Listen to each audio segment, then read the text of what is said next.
Key Moments. Welcome to Key Moments. This is gameplay breakdown of Paragon. I'm playing some Wraith in the duo lane as a carry, and we have an Iggy support.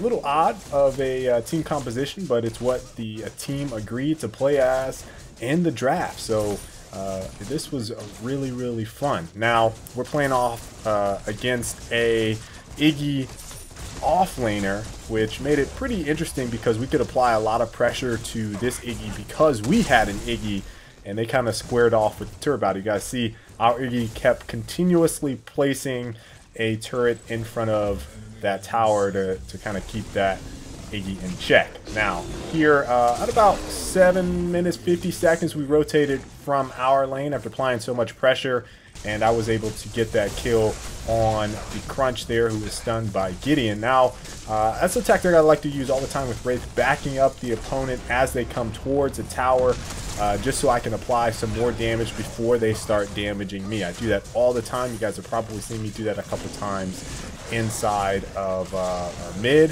whenever I'm playing there.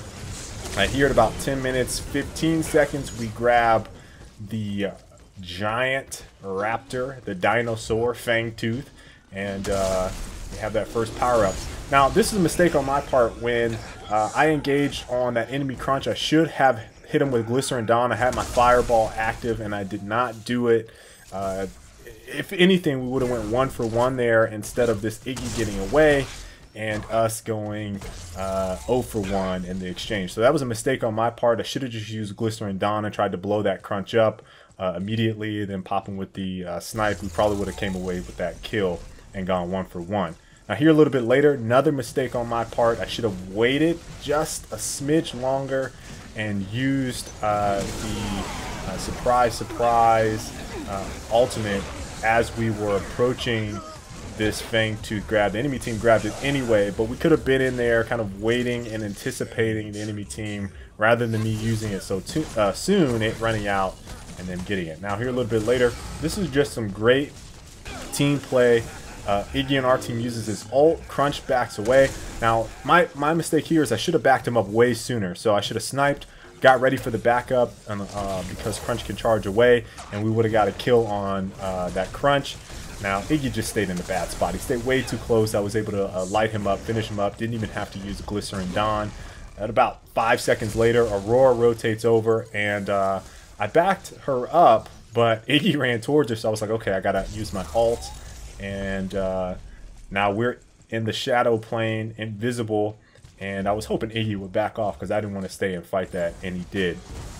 Here a little bit later, we're at about 20 minutes in, 30 seconds. Guys, see I got the snipe there. Then I used surprise. I was looking at this like, we're in a bad situation with that Gideon ulting. So we do have a couple people invis. Unfortunately, Iggy not invis. He goes down to Crunch, and then we chase their Crunch. He goes down, and now I go in for their carry. Gideon missed that knock, but Shinbi finishes him up anyway. He would have gone down because I hit him with back it up. I mean, he was just not in a good situation there. So we ended up getting 4 off of that play. That was a big swing for us in that particular skirmish. Here I'm just kind of staying in the cut, guys, popping this Gideon from the jungle. I didn't want him to get off another big ult, so I was making sure to take him out, and then I just came in from behind, lined up that knock, took him on out of the park. You guys get it? Knock it out of the park. No? Okay, we're fine. Alright, we'll keep going. Here Aurora does her ult, and I put down static trap, hit her with the static trap, and then activate surprise immediately, and then I just run away.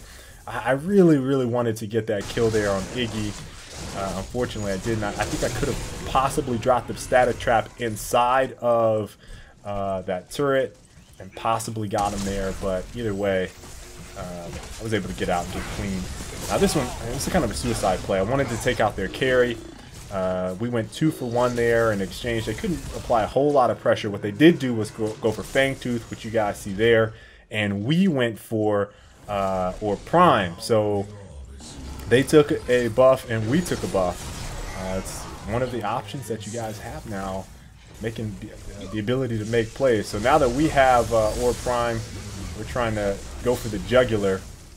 Aurora didn't really get off a good ult there. She tries to run away.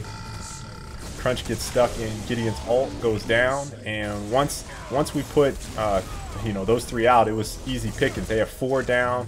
I lined this up on Murdoch, put him out for the count, and this is GG, folks. That prime grab was the icing on the cake. This is kind of a back and forth for a little bit. The enemy team was really staying in it, trying to hang through a lot of those team fights, and we just came out on top in a couple situations there and were able to turn the tide. So we got that dub. 30 minutes into the game, I finished with 5 kills, 2 deaths, and I believe 5 assists. It was a great game by everybody on our team. Crunch played well. Iggy played exceptionally well. Shinbi was over there pushing the off lane. And Gideon there holding it down, had 7 kills, 13 assists, holding it down with a great team contribution. If you guys enjoyed this game, please make sure to leave a like, subscribe so you guys don't miss any more gameplay in the future. And until the next time, folks, I will catch you all later. Stay frosty.